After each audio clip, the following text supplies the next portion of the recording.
Hello, and welcome to Contractor Outlook newscast from the coffee shops. My name is Heidi Ellsworth, and this podcast is all about bringing contractors what they need to succeed in their business. And what more do you need than HR, operations, finance, all the things that are important, but it's not always the right time to hire a full-time person, but it can always be the right time to get that right person to help your business grow. So we have brought our friend Kristen McAlister from Cerius Executives on the show to kind of talk about that and how you can be using fractional support, fractional help in your business. So Kristen, welcome to the show. Thank you so much, Heidi. I've been so excited to have this discussion with you and see what value we can bring to some of the businesses. I tell you, I love these conversations. I love to be able to really talk about things that help contractors think different. Sometimes you just feel like you get stuck, but there's a lot of options out there. So before we dive into that, why don't you start out with an introduction and tell us about yourself and your company? Well, thank you. Yes, I actually bought the company. I can't believe almost 15 years ago from the original shareholders. So I was so fascinated. Having been inside of a rapidly growing company, I was stretched way beyond my skill set. I didn't know what I was doing. I was figuring it out every day. I think I started with the company originally as an administrative assistant. And through degrees and decades, I worked my way up to a VP of operations of a company that was larger than anyone I'd ever worked in. And when I exited that company, I wasn't sure what I wanted to do. And I found this concept of interim, and back then it was part-time executives. We now use the term fractional. Right. This is brilliant. Where was this when I was struggling? I didn't know what I was doing. I was in way over my head. The company had outgrown me. How great would it have been to have a very seasoned fractional COO come in and show me what to do better, give me those answers. So yeah, that's a lot of what I get to do, really at the high level, working with owners and their leadership team and figuring out where are those bottlenecks? What do we not know? And really that construction company it's complex, it's capital intensive, it's people driven, and it comes from a lot of passionate people who just want to go build stuff, not necessarily build a company. Right. So being able to fill those leadership gaps with people who love building companies, well, we just to go build cool stuff is incredible. I agree. And my whole career has been in construction, and I've seen it over and over again where contractors are trying to get their marketing taken care of, and the people who they're working with don't understand it. And so you need people who understand the market, who understand the industry. And it's been interesting, Kristen, I think over the years, as I've watched it, is there is, and we also used to call it consulting, right? You'd get consultants who came in, but it's one of those things that when the market goes up, you need that kind of support, but maybe you're also hiring more. But then when the market goes down, you see a lot more work for freelancers, consultants, fractional support in your business.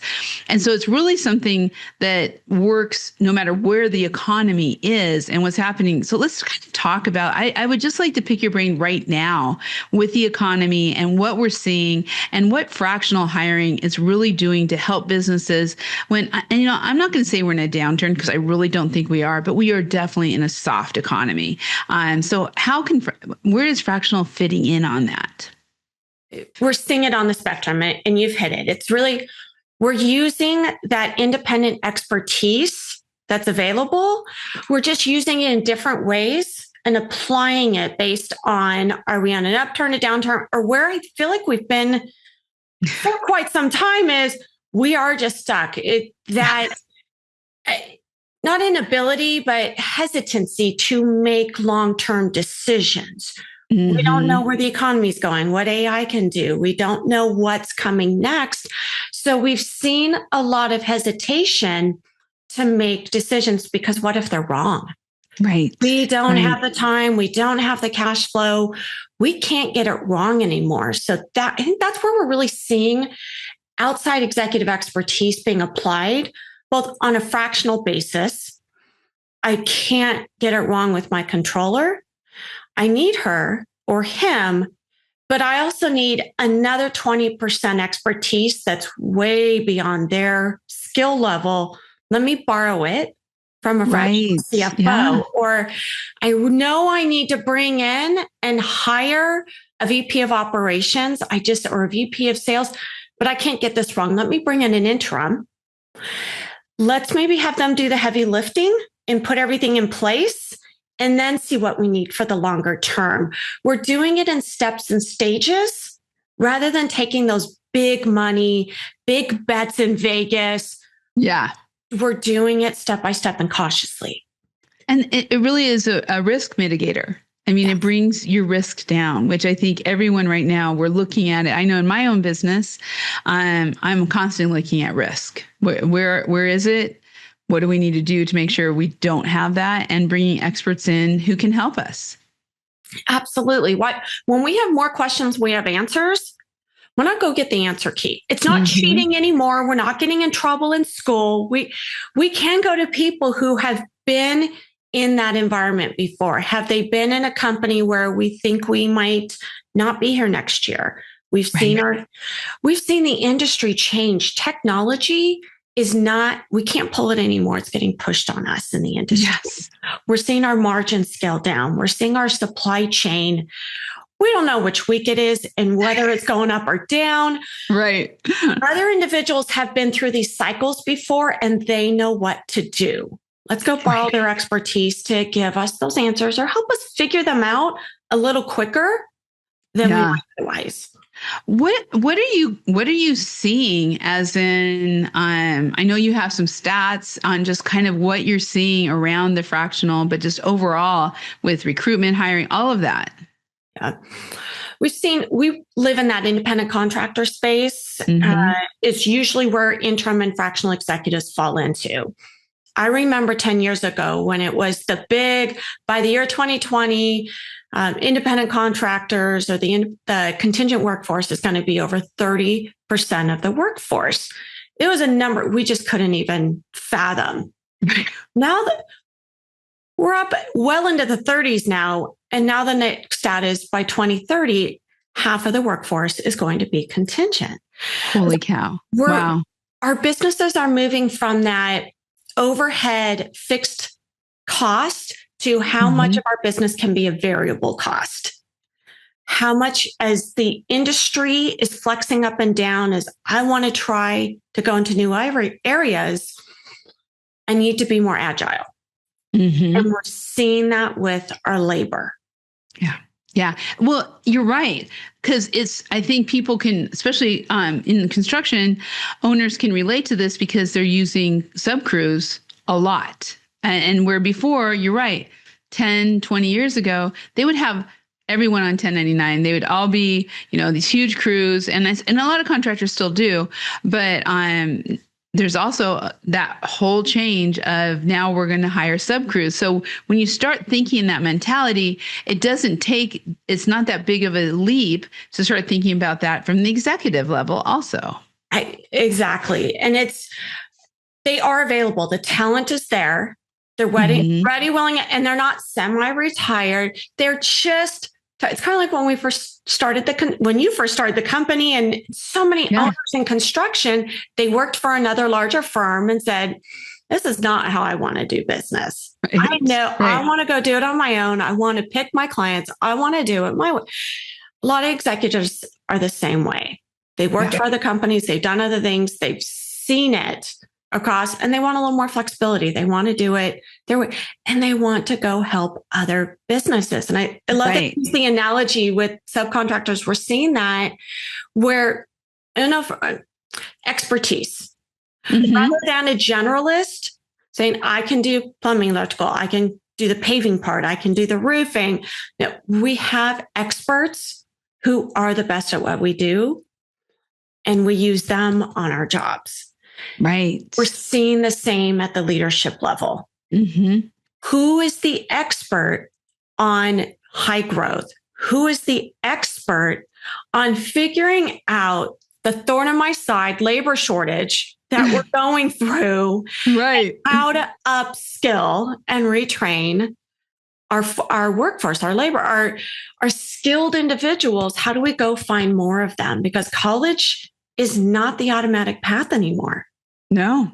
It's going to skilled labor. It's going to those highly certified expertise.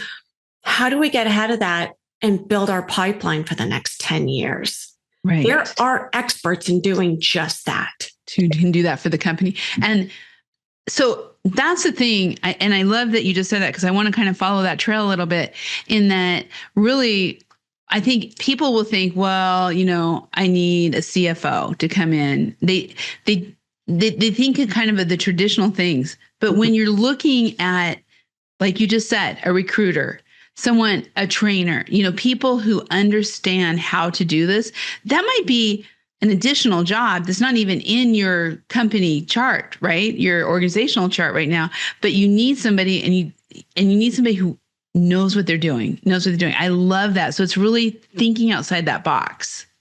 It's setting aside titles, setting aside job description, and saying, if you're a list on a whiteboard, what are my current problems? What are my challenges? Yeah. What am I facing? And I don't know exactly how to do it, or I don't have the team right now to build bandwidth, expertise. Otherwise, who can I go to just solve this problem? Right. And put it together.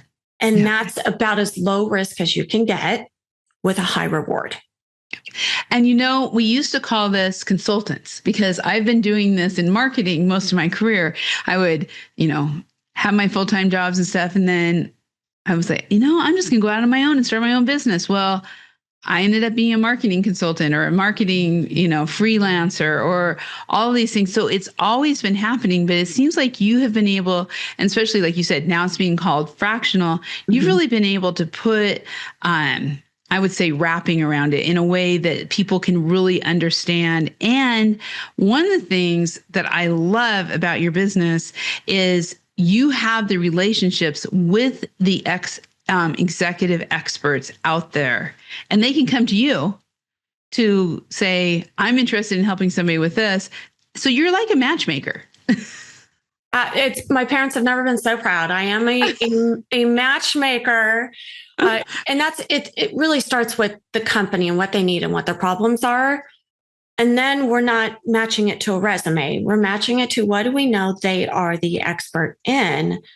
And that's one of the fun things is, though they're independent, they're part of a large community. If they get stuck or don't know a specific answer in IT or HR and something that's not their expertise, we're going to connect them with another expert. Have a conversation, get unstuck. It's an entire community and brain trust on how do we grow and scale businesses in the fastest, straightest line possible. I wanted to work with a supplier partner I respect. I wanted a partner who respected me. We needed a partner with employees who care as much as we do. We needed a partner who values relationships. I wanted a partner that would help me grow my business. We needed a partner that would help us succeed. SRS Distribution delivers more than building products. SRS delivers customer success. It to me, it makes so much sense. And I love, and I kind of want to go back to that just a little bit, and then that your matchmaking abilities, but having contractors really think about this different. I'd like you to kind of touch back on that whiteboard, right? On putting your list of what you need for getting titles, for getting all that, but just what do you need? Do you have any examples, or kind of can share some, we love telling stories, some of the things that have worked for other contractors with that in mind? As you were starting to tee this up, I was thinking back to one of my favorite engineering construction clients of all time. When he started to see some patterns, he wasn't able to make the list. But he was starting to see some patterns in his business, and they were the same patterns that he had seen 20 years earlier when he did his first bankruptcy. Oh, And he said, and he just knew. yeah. He couldn't list out what was going on.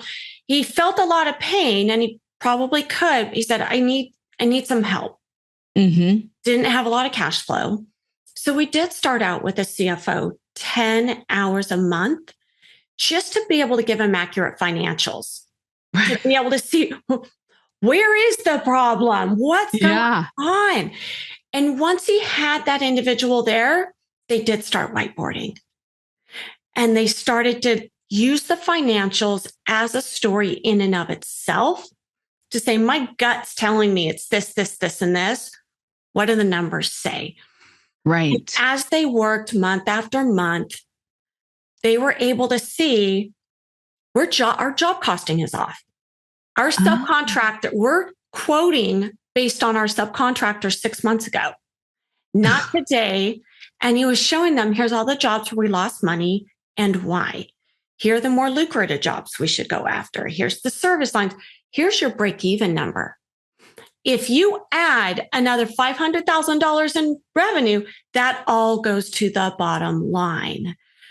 He did capacity planning for them. He took their director of operations, who'd grown up in the industry. She knew how to manage crews.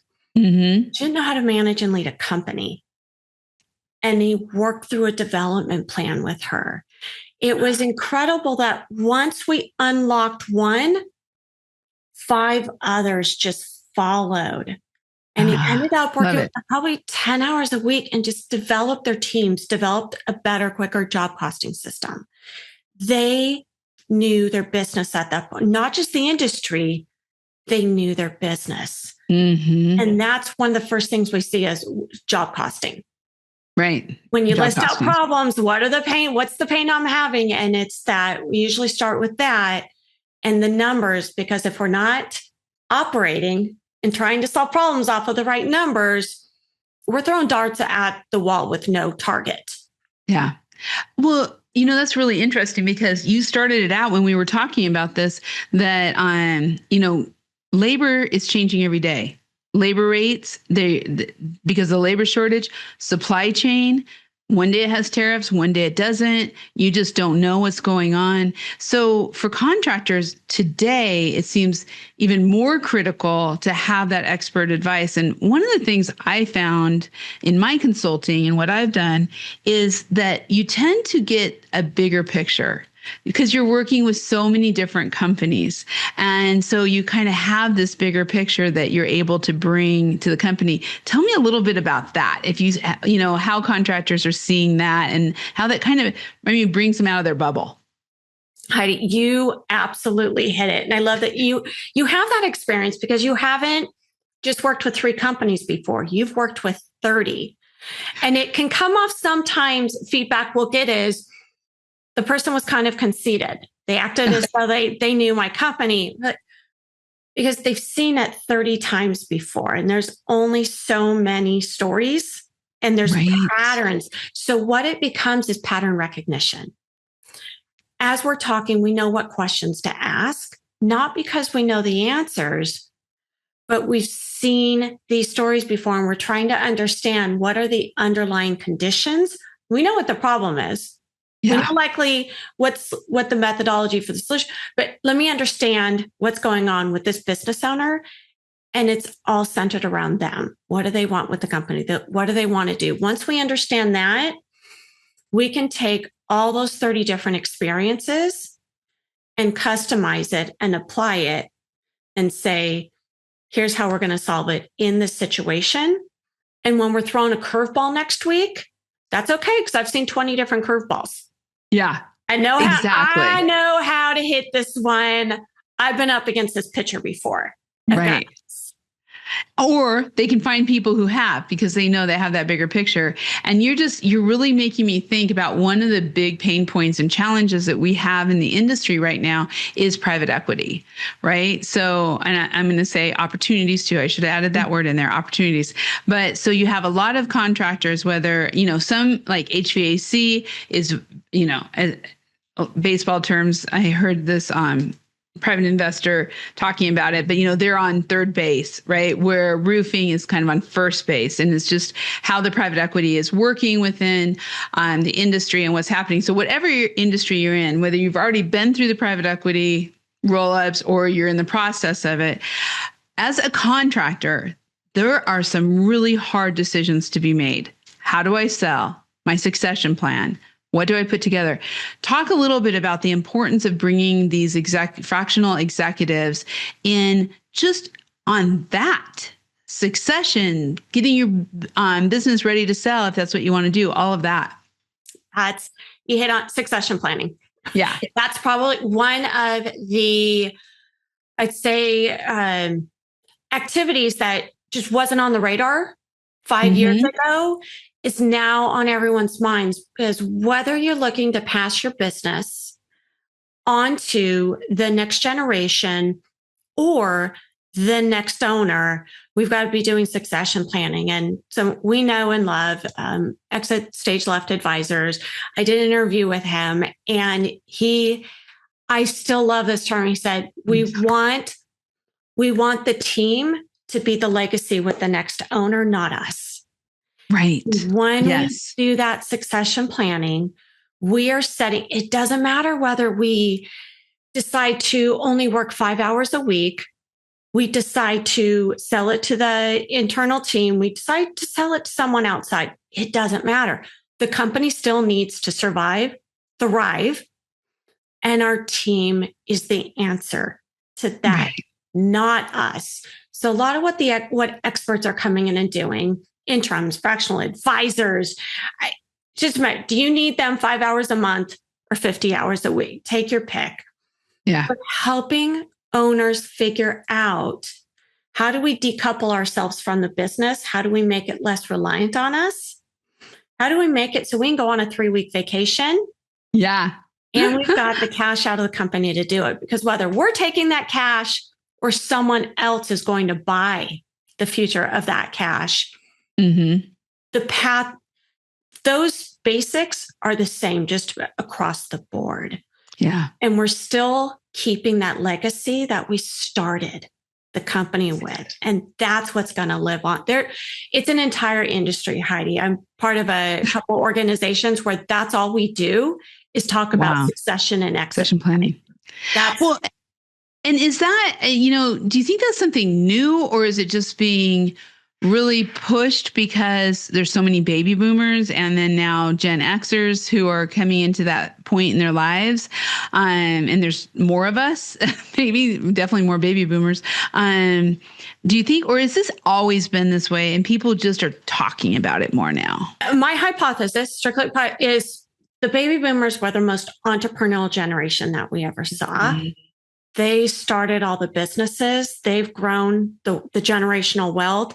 And now they're no longer going to be able to run the businesses, whether it's through their decision or something else, but they are exiting their businesses. They're selling them, passing it on to the next.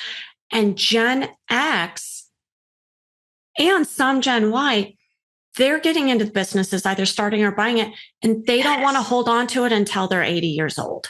Right. They want to exit. They're becoming their own private equity in and of themselves. Yeah. They're buying it and they're building it not to pass on to their children. I've talked to them and said, so are you looking to pass on to your children? And they go, no. I'm not doing that to them. Versus a lot of baby boomers, what do you want to do with your business? Well, my son's had an interest in it. My daughter works in the business. 3 other family members, this is their livelihood. Right. There's a big shift in that. And so true. So I think we're going to see the preparation for exit, not necessarily exit, but the preparation, because if we're ready, we can do it on our terms. Yes, exactly. Hold the cards. We have more options than we did before, and we can do it the way that we want, not the way we have to. There is not one way. Right. And you can that's what I love about the fractional. You can bring in experts who have been through this with other companies, because you don't need someone with the succession joining your company forever. You need them to come in, get all the systems and processes in place, get all the bookkeeping, everything else, and maybe off and on, but it's not full time to make this all put in place. And you offer that service in such a way that it really makes sense.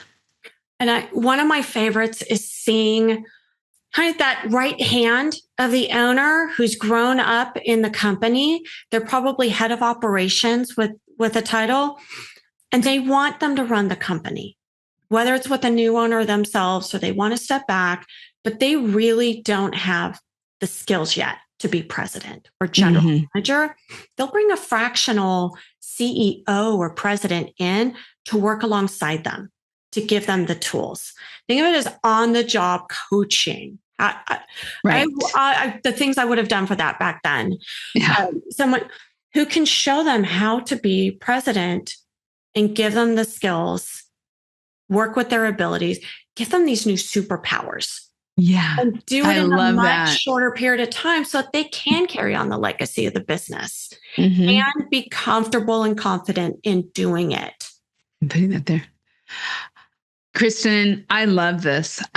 So again, I would just love for you to talk just a little bit about how people can engage with you. And I'd really love for you to, share with us how they can engage with you on both sides, because there's a number of people in construction who are exactly what you said, whether they need to take a leave of absence for their family, whether they're just ready for a change, but they have all this wisdom and knowledge, and they want to be a fractional support to companies, want to be a consultant. Or on the other side, how do companies get a hold of you to find those folks? Kind of give us that whole picture. Easiest way, go to CeriusExecutives.com, CERIUS, and it'll answer it'll point in the right direction. Feel free to contact me on LinkedIn, Kristen McAlister. I love those conversations, and it's that brainstorming. And you may not say, you know what, I'm ready to do something right now. Let's have a conversation and just talk about what could be. Yeah. All the different ways of going about it, and including those in the construction industry who have this knowledge of 20, 30 years. They don't want to go retire. They don't want to go take another job. They know that there's another way that they can still be of value to companies. Let's have a conversation. I'm happy to talk through it, written a number of books on the topic. It's very different for each person. And we want to figure out, what is it that you want to do next? How do you want to spend your time? Because then there'll be the right option for you. What's your go-to-market?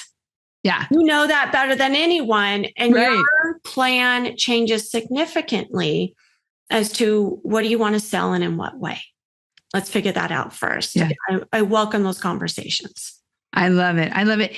You can find Kristen in our Speakers Bureau. She has a full directory in our Speakers Bureau where you can get that information, get a hold of her, see the books that she's written. And if you are looking to have someone come in and speak, Kristen also speaks at several different events. So, Kristen, thank you so much. Great information. You've inspired me.